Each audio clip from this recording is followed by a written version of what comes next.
didn't know I was invisible until someone finally looked at me. The water was everywhere. It soaked the hem of my cotton robe, clung to my legs, and kept pooling at my feet like it was trying to pull me under. The kitchen smelled like soap and damp wood. I stood still, frozen, hands dripping with suds, staring at the chaos unfolding beneath the sink. It had given a strange groan, like an old man's sigh, and then burst open with a spray so violent I screamed before I even understood what was happening. I backed away too late. My blouse was plastered to my chest, cold and see-through. I could hear the water splashing, a cruel soundtrack to my breathless scramble for towels. None of them worked. Nothing stopped it. It was like trying to patch a sinking boat with paper napkins. Greg wasn't home. He'd left early for some quarterly meeting, the kind where everyone nods through slides they'll forget by dinner. I didn't call him. I didn't even consider it. Instead, I searched. Emergency plumber fast. I picked the first ad I saw, quick fix plumbing. Always ready. My fingers slipped over the wet screen as I hit call. The woman on the other end was cheerful, almost chirpy. I hated how calm she sounded. "Help is on the way," she said. "You'll be fine." I wasn't. 15 minutes later, the doorbell rang. I opened it without thinking, barefoot, soaked, my heart still racing. He stood there like the calm after a storm, tall, dark skin that shimmered slightly in the sunlight. A blue uniform hugging strong arms, the company's logo stitched above his heart, a metal toolbox in one hand. His smile didn't ask permission. It just walked right into me.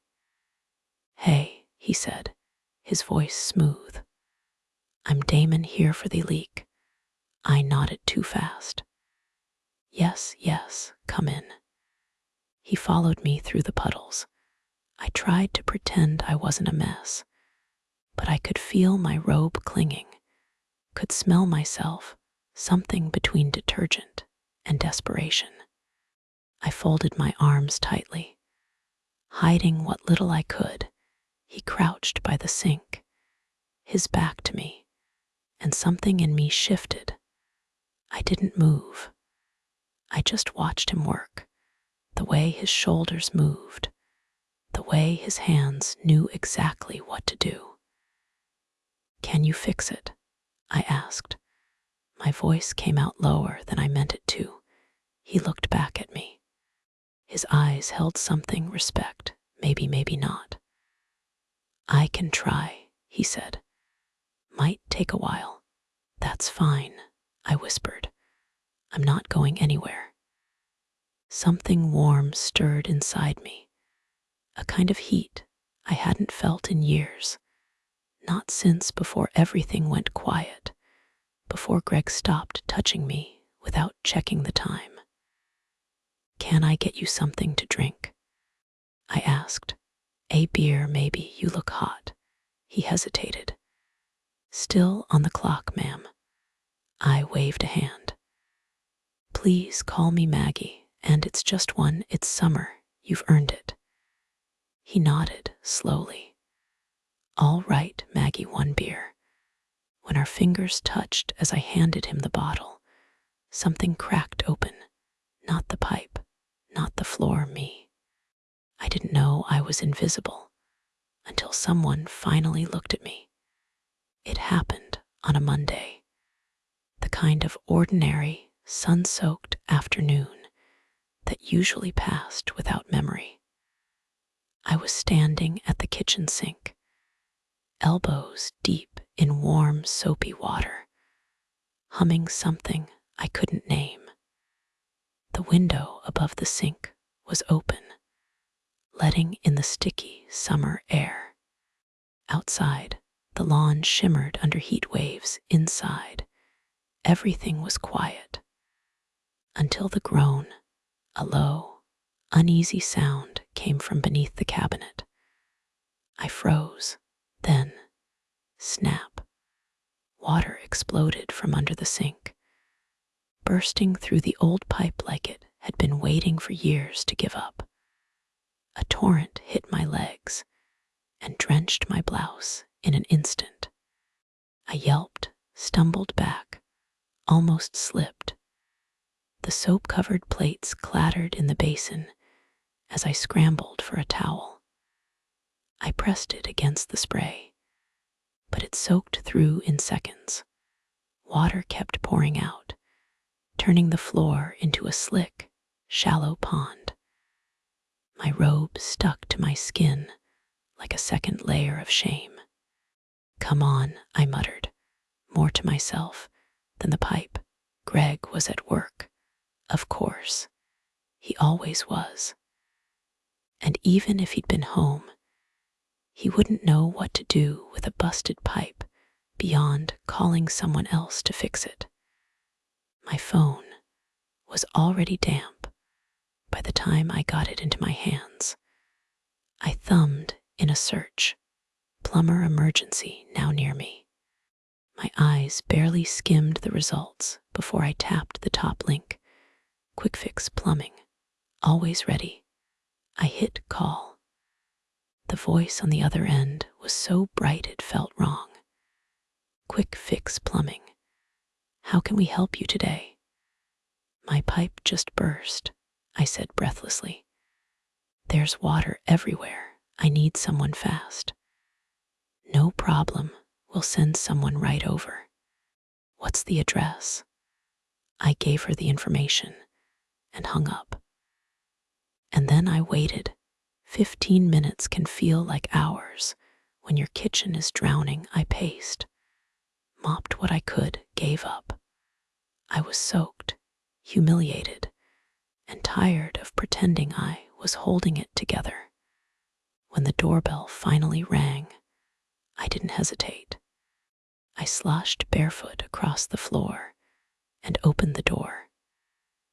And there he was, tall, calm, sunlight caught on his jaw, framed his face like something from a photograph you find in a drawer you haven't opened in years. He wore a navy uniform with the company name stitched cleanly across the chest. His tool bag hung from one hand. His smile was the kind that arrived quietly, without warning, like a breeze through a window you forgot you left open. "Hi," he said. "I'm Damon. You called about the leak." "Yes," I said, blinking. "Yes, please, come in."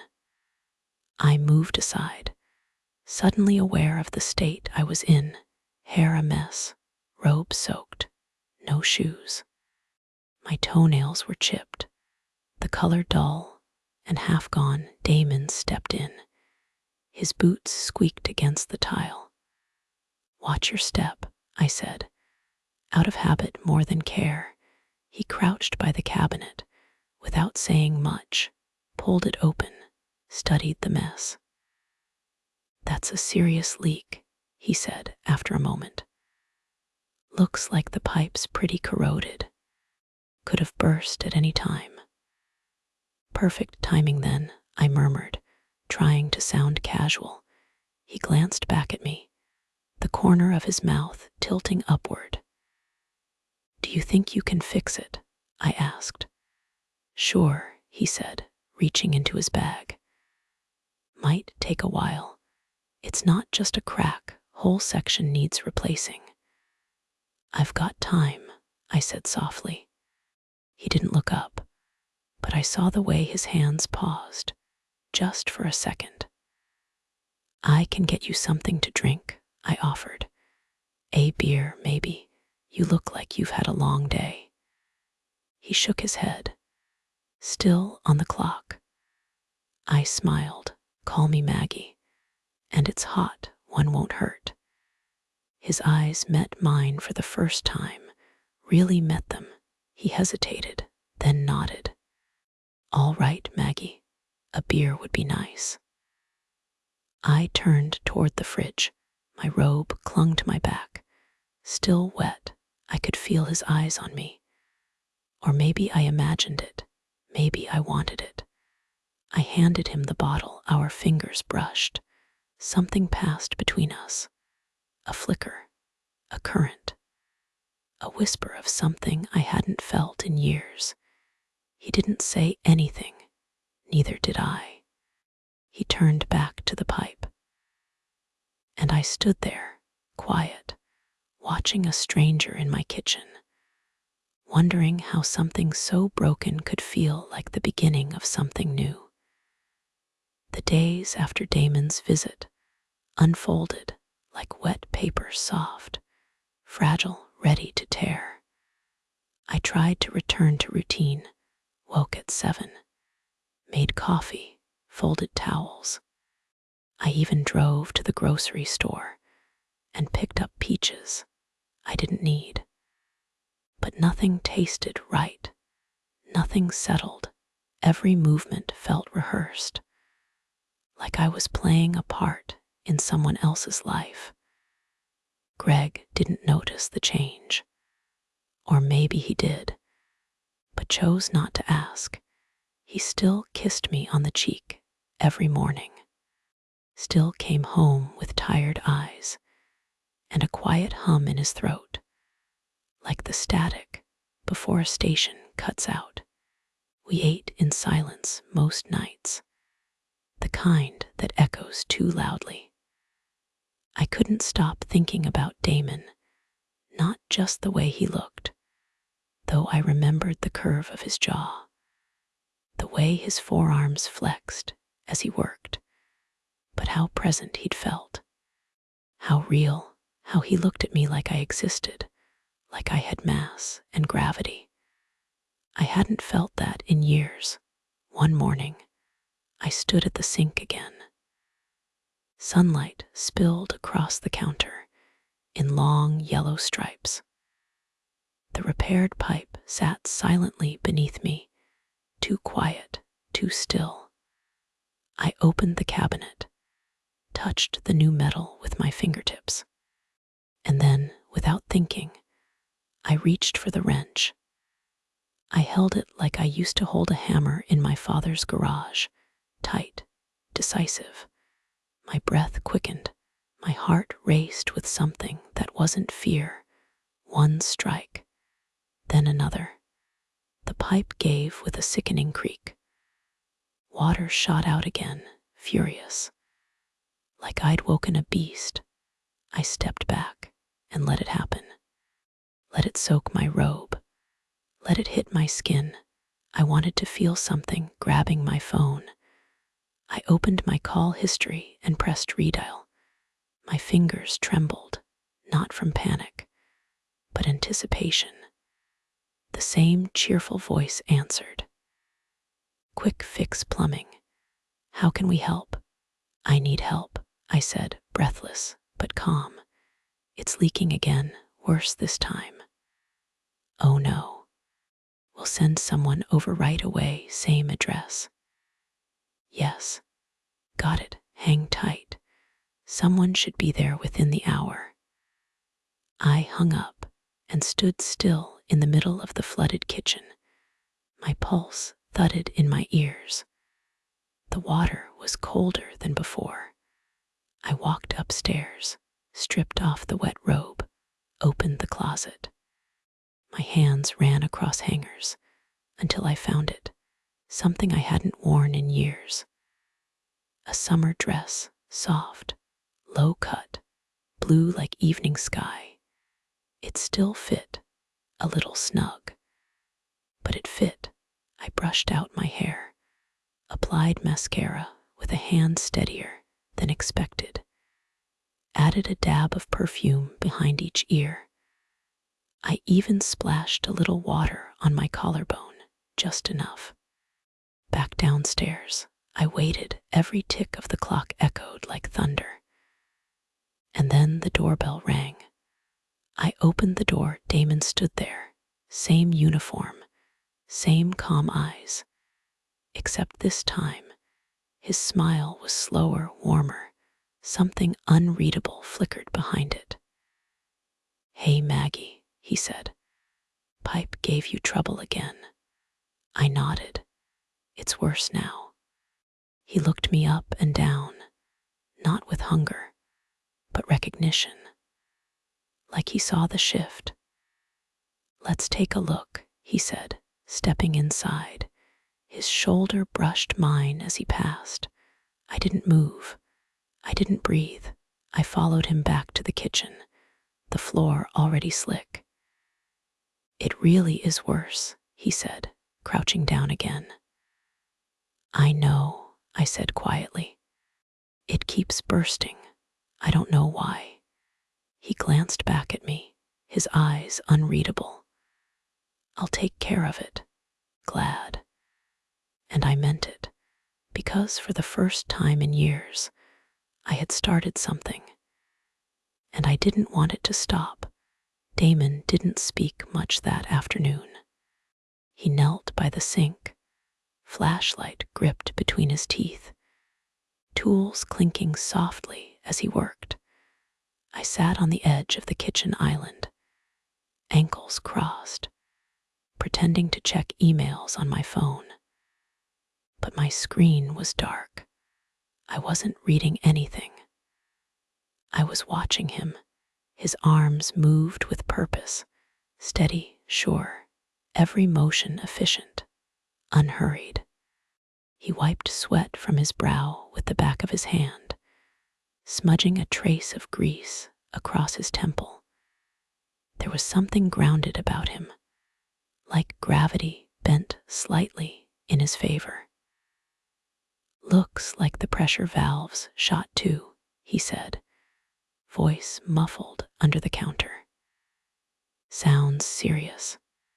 He slid out from beneath the sink, leaned back on one arm, and looked up at me. "It's nothing I can't handle." I smiled. "You always this confident." His lips curled into a quiet smirk. "Only when I know what I'm doing. And you do. I haven't drowned yet." I walked to the fridge and pulled out 2 beers without asking. The pop of the caps broke the stillness like a crack of thunder on a still lake. I handed him one. Our fingers touched again. This time, he didn't look away. "You sure?" he asked. "It's my kitchen," I said, "my rules." He took a sip. I took one too. The beer was cold and bitter, a sharp contrast to the thick, humming heat of the day. I leaned against the counter, letting the silence settle, letting it stretch long enough to feel charged. "So," I said slowly, "how long have you been doing this?" "Plumbing." I nodded. 5 years, he said. "Started right out of high school. I was good with my hands." The way he said it wasn't intentional, or maybe it was, but it dropped between us like a stone in water, small splash, deep ripple. I didn't reply, just held his gaze steady. I saw something flicker behind his eyes, a question, a warning, something close to retreat. "I can see that," I said finally, my voice softer than I meant it to be. He cleared his throat and turned back to the sink. The spell bent, but didn't break.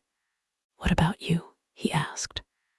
"What do you do when you're not flooding your kitchen?" "I used to work in marketing, retired early. Now I mostly keep things running, sort of like you." He chuckled. "We're both maintenance people then." "Only difference is," I said, walking closer, "you still get called when things break." His hands paused, not long, just a beat, but enough. leaned over to grab a dish towel from the drawer behind him. The closeness was deliberate. He smelled like metal and sun. His breath hitched, so faint I might have imagined it. But I didn't. "Careful," he said, barely audible. "Floor's slick. I like a little risk." I stepped back slowly. Let him return to his tools. A bead of sweat rolled down the side of his neck. I turned away, hiding the flush rising in my cheeks. We finished our beers in silence. The only sounds were the distant creak of the old pipes, the buzz of summer insects outside the window, and the quiet thud of my own pulse rising. He stood at last, wiping his hands on a rag. "That should hold for now. Might need to replace the whole line if it keeps up." "I'll keep that in mind." He reached for his bag, but I wasn't ready for him to leave. "You've already gotten me out of a jam twice now," I said. "Let me make you lunch, a thank you." He hesitated, looked toward the door, then back at me. "You don't have to, I want to." His silence was permission. And just like that, the door didn't matter anymore. The kitchen smelled like toasted bread and rosemary. I had made grilled cheese, the way I used to when Greg and I were first married. Thick sourdough, sharp cheddar. A touch of spice on the crust. Simple, honest.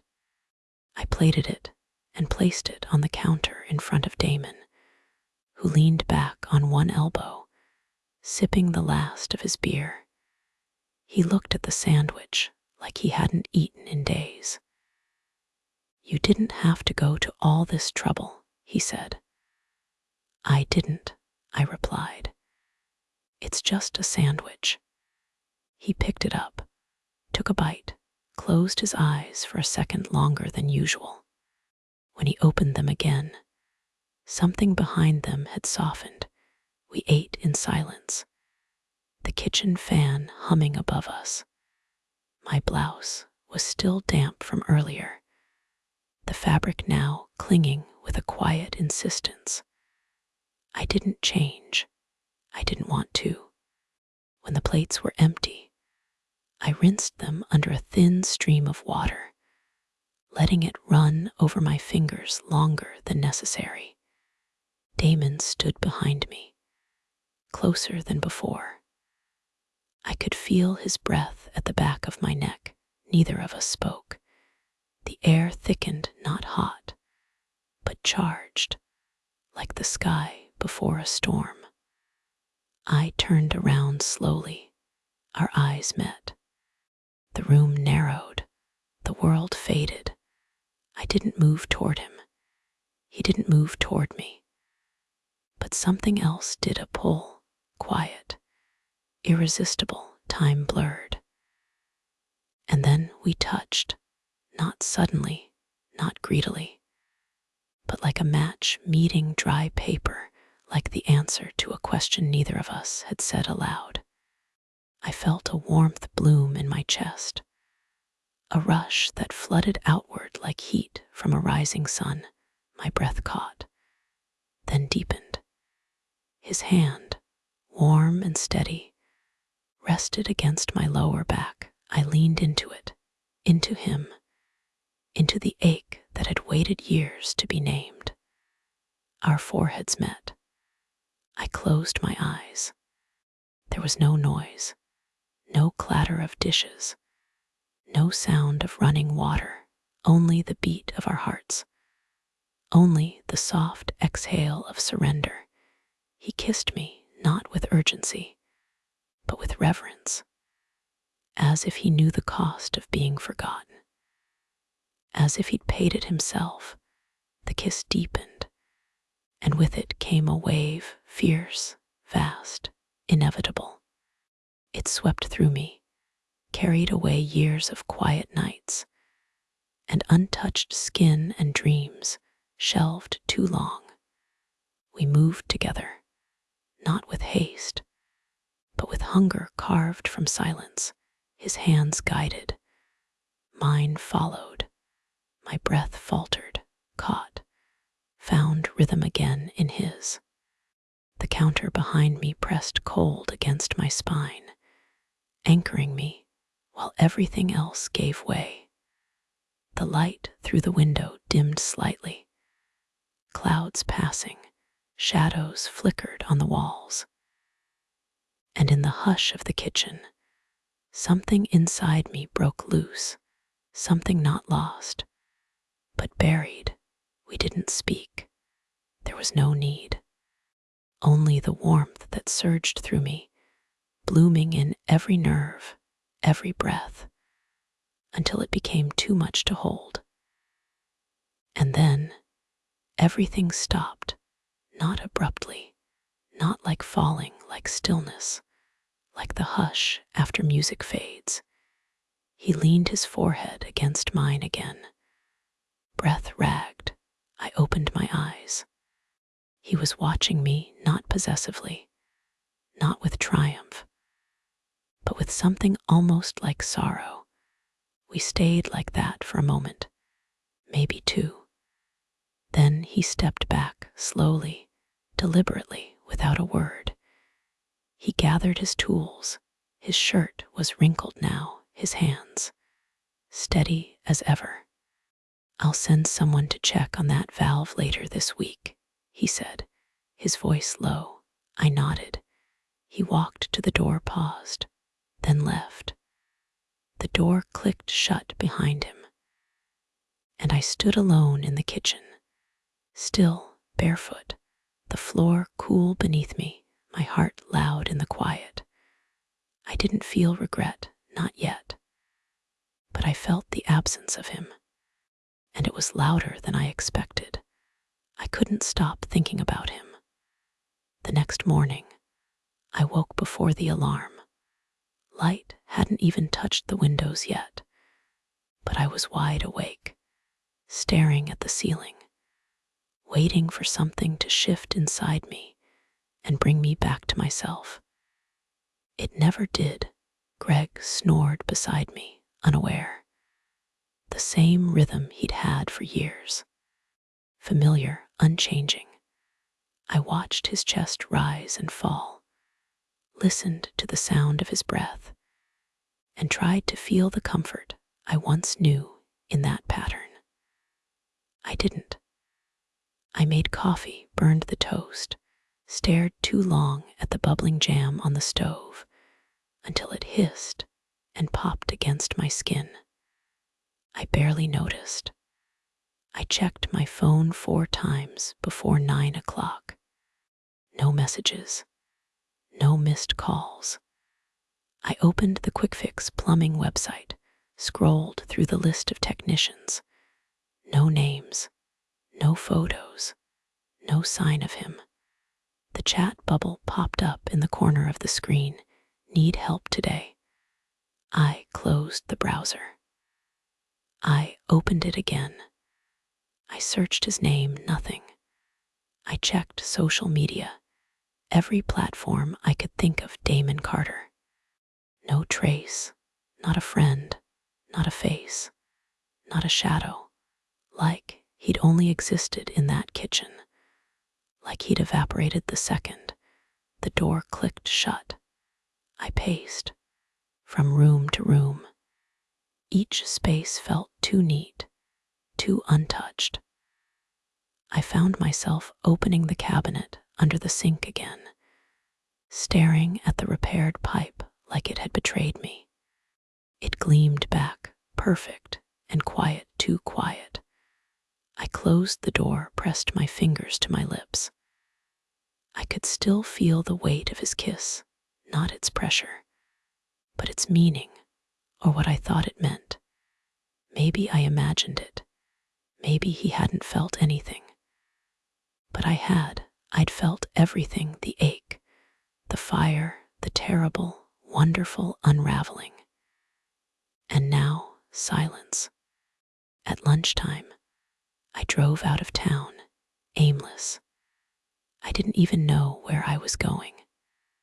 I passed 3 exits before pulling into a parking lot near the river, where teenagers hung their legs over the bridge and dipped bottles into the water. I watched them, so alive, so sure the world was still waiting for them. I sat in the car with the windows down, hoping the wind would carry the memory away. It didn't. That night, Greg came home later than usual, said something about traffic and a flat tire on someone's car at the office. I nodded, made dinner, oversalted the potatoes. He didn't mention it. After we ate, we sat on the couch like strangers who had once loved each other, but had long since forgotten why he turned on the game. I curled beside him, head resting on his shoulder. My body was there, but my mind wasn't. I couldn't stop replaying it. The warmth, the look in Damon's eyes, the way the air shifted when he was near, and the fact that he hadn't called, hadn't texted, hadn't even left a trace, as if I'd been a layover, a moment, a pause in someone else's life. I went to bed before Greg, pretended I had a headache. But what I had was hunger, restless, aching hunger. I lay there in the dark, one arm over my eyes, the other pressed against my chest, like I could hold in the thing that had started growing inside me. I thought about calling the hotline again, about saying the leak had come back, about begging. But I didn't, not yet. The decision came quietly. I was standing at the sink again, a familiar place. The window open, the breeze warmer than it should have been for June. The repaired pipe still gleamed beneath me, silent, efficient, dull. My hand moved before my mind caught up. I picked up the wrench. My grip was tight, steady. I didn't hesitate. I struck the pipe once, then again. Not with rage, not with panic, with purpose. A clean snap. Water burst forth like a memory breaking free, cold and wild and fast. It soaked my skirt, hit the cabinet doors, pooled at my feet. I didn't move. I let it cover me. I wanted it to. I wanted to be drenched, flooded, swallowed whole. I walked across the wet floor and picked up my phone. The call history was still there. One tap. The same cheerful voice answered. Quick Fix Plumbing.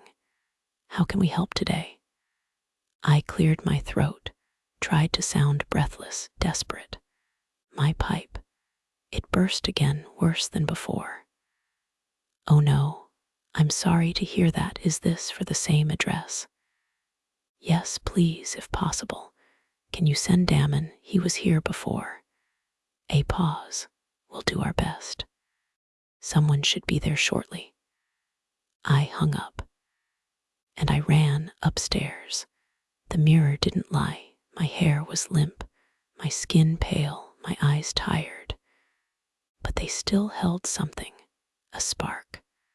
I pulled open the closet, pushed past the sweaters, found the dress, the blue one, the one I'd bought years ago, and never worn because Greg said it was a little much for errands. I put it on. It hugged where I needed it to, whispered against my hips. I added perfume lightly, just behind the ears, at the wrists, a hint across the collarbone, then water, just a few flicks, enough to look touched by the chaos downstairs. I stood by the window and waited. Minutes passed. The sound of a truck pulled into the driveway. My heart beat louder than the engine. I opened the door before he could knock, and there he was, Damon, same uniform, same calm expression. But his eyes shifted just slightly when he saw me. "Hello again," he said. "Looks like that pipe didn't want to stay fixed." "No," I said, "it didn't." He stepped inside, looked around, took in the puddles, the spray, the shine of my skin. "It's worse than last time," he said, setting his bag down. "It is. I'll take a look." He crouched by the sink. I didn't move. I stood behind him, silent. He worked in silence, pulled out tools, assessed the damage. His shoulders moved the same way they did before, but I wasn't the same. Neither was the room. "I've been having trouble with more than just the pipes," I said softly. He didn't answer. "I think there's something else leaking." He glanced back slowly. His eyes landed on mine.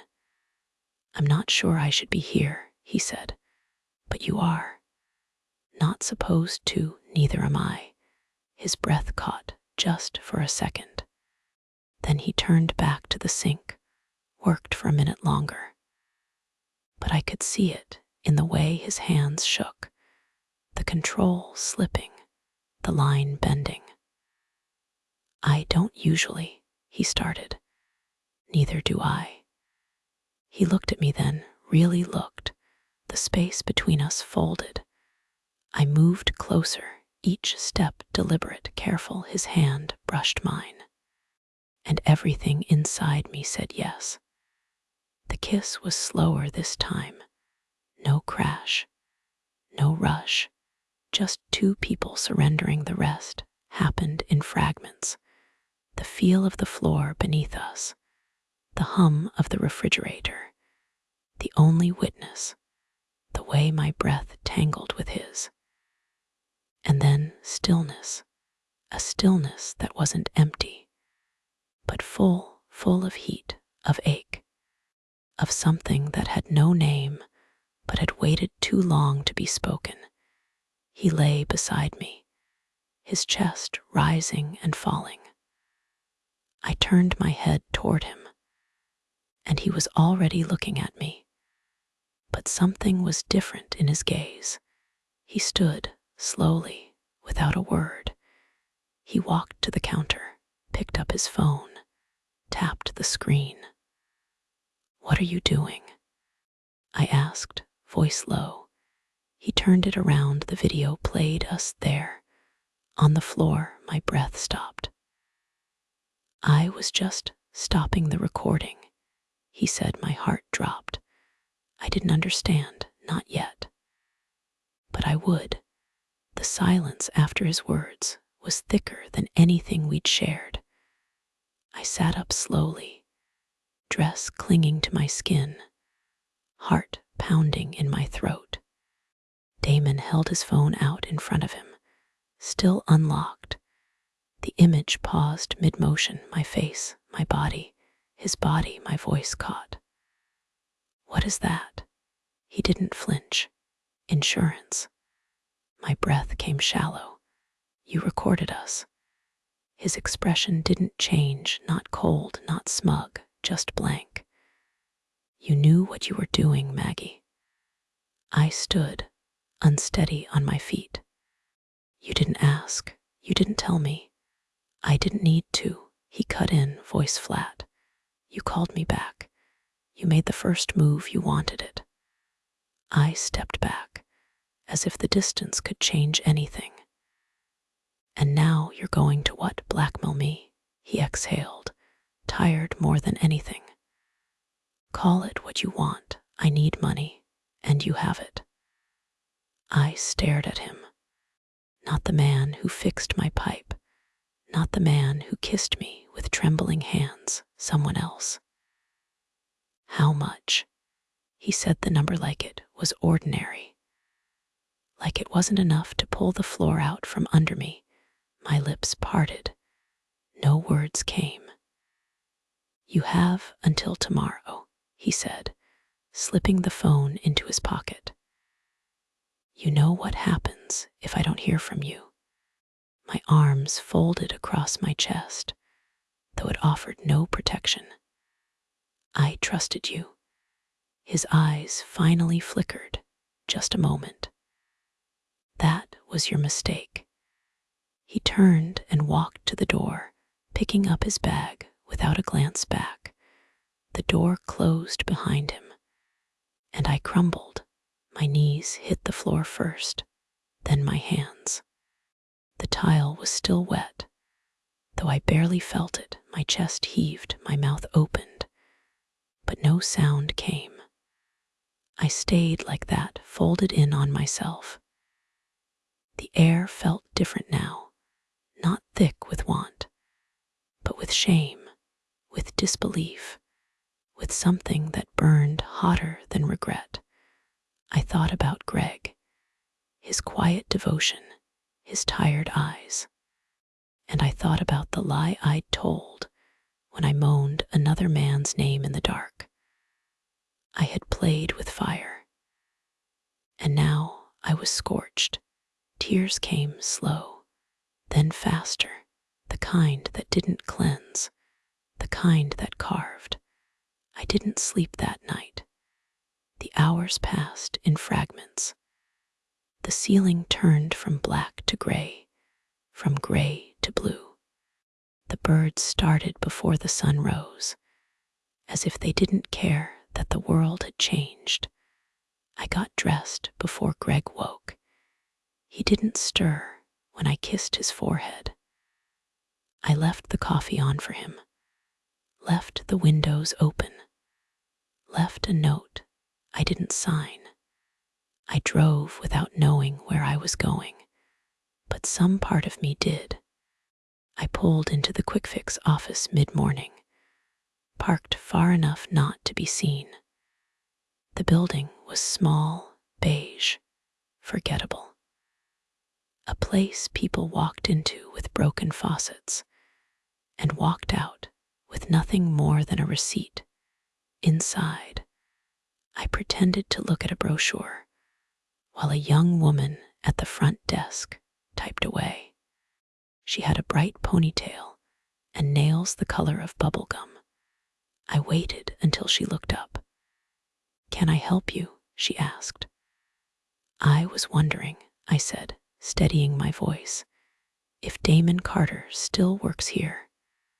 Her fingers paused over the keyboard, a flicker of something then. "I'm sorry, we don't have an employee by that name." I smiled, soft.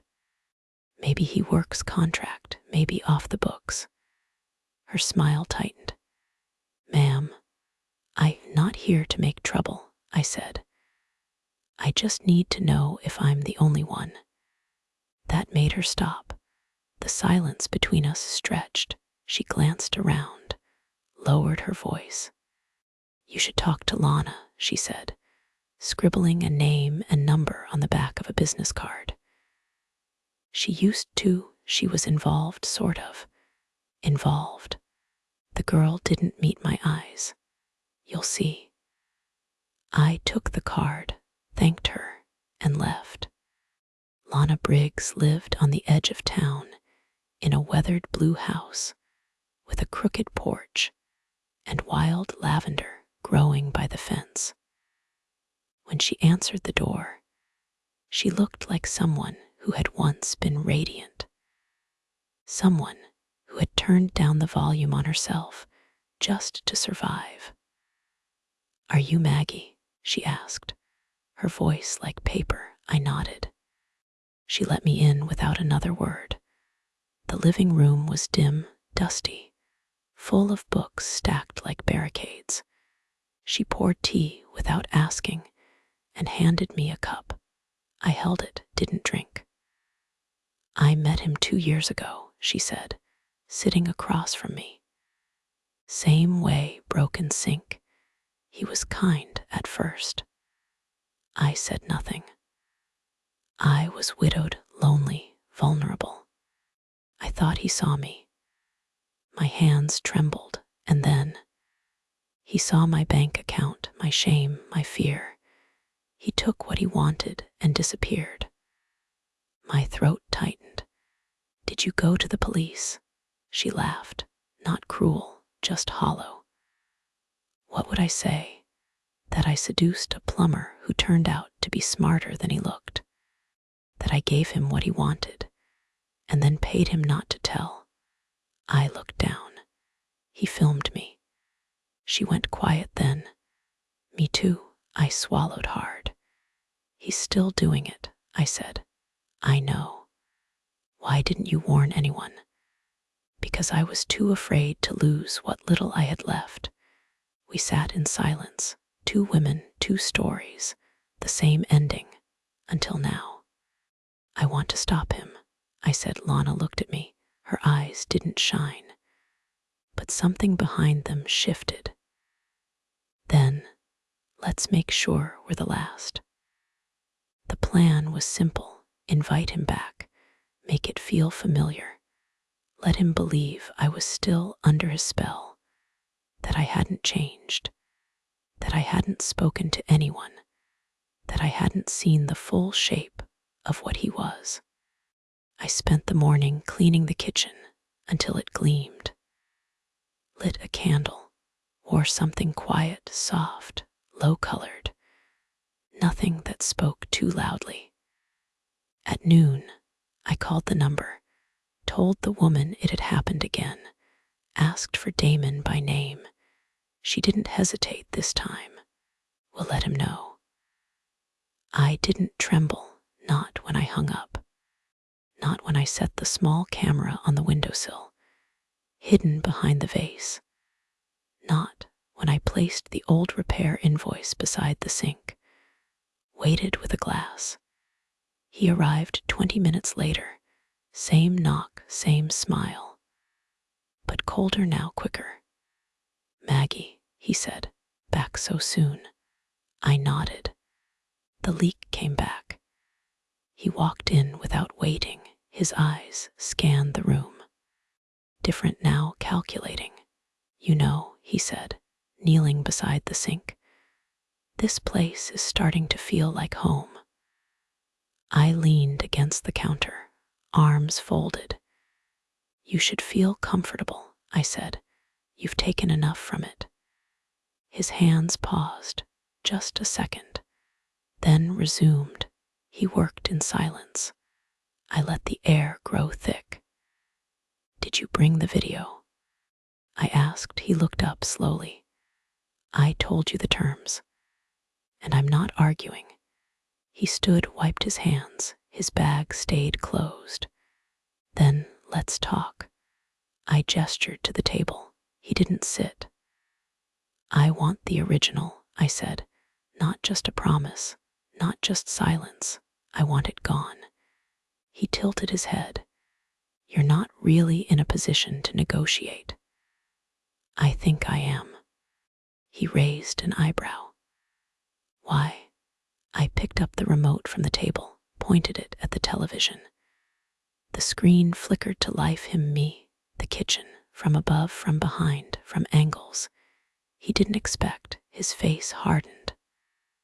What is this? Insurance, I said. He moved toward me, slow, careful. Are you threatening me now?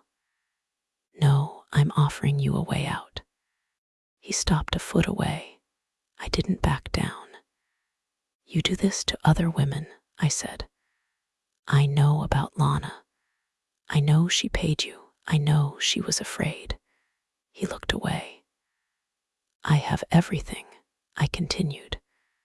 Enough to ruin you, enough to make sure you never set foot in anyone's home again. His jaw clenched. You don't want to go down this road, he said. I already did. We stood in silence, 2 people holding matches, 1 room full of gas. I'll delete it, he said at last, if that's what you want. And the copies. I don't make copies. Don't lie to me. He didn't answer. Give me the drive, I said. And I won't go to the police. I won't go to your boss. But if I find out you've done this again, You won't. He reached into his bag, pulled out a small black device, held it between two fingers. I took it, put it in the drawer. The space between us lingered. He looked at me one last time, not angry, not ashamed, just tired. Then he turned, walked to the door, hand on the knob. He paused. You're different now. I know. The door clicked shut, and he was gone. I let out a breath I hadn't known I'd been holding. The silence that followed wasn't heavy. It was clean. I didn't call the police. I didn't send the video to his employer. I didn't shout or burn or rage. I simply sat.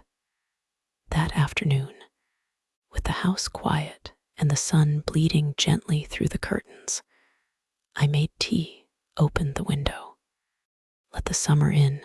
Greg came home at 6. He walked into the kitchen, loosened his tie, kissed my temple like always. How was your day? He asked. Quiet, I said, productive.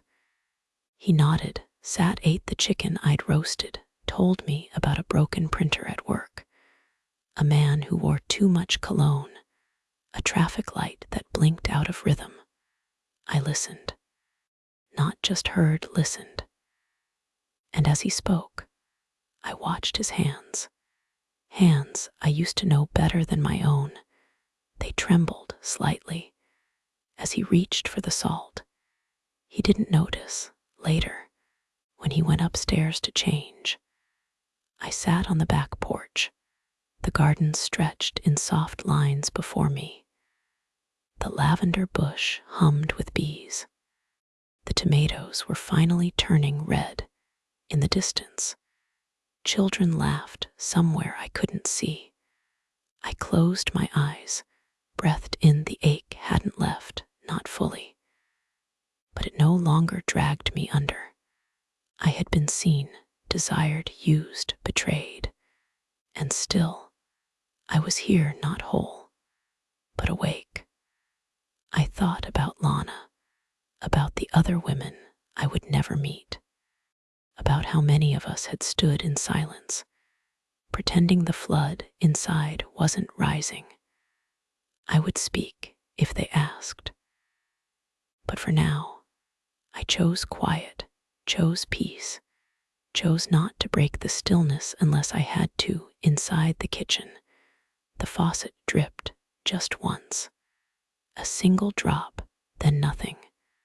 I didn't move, I let it fall, and let it stop.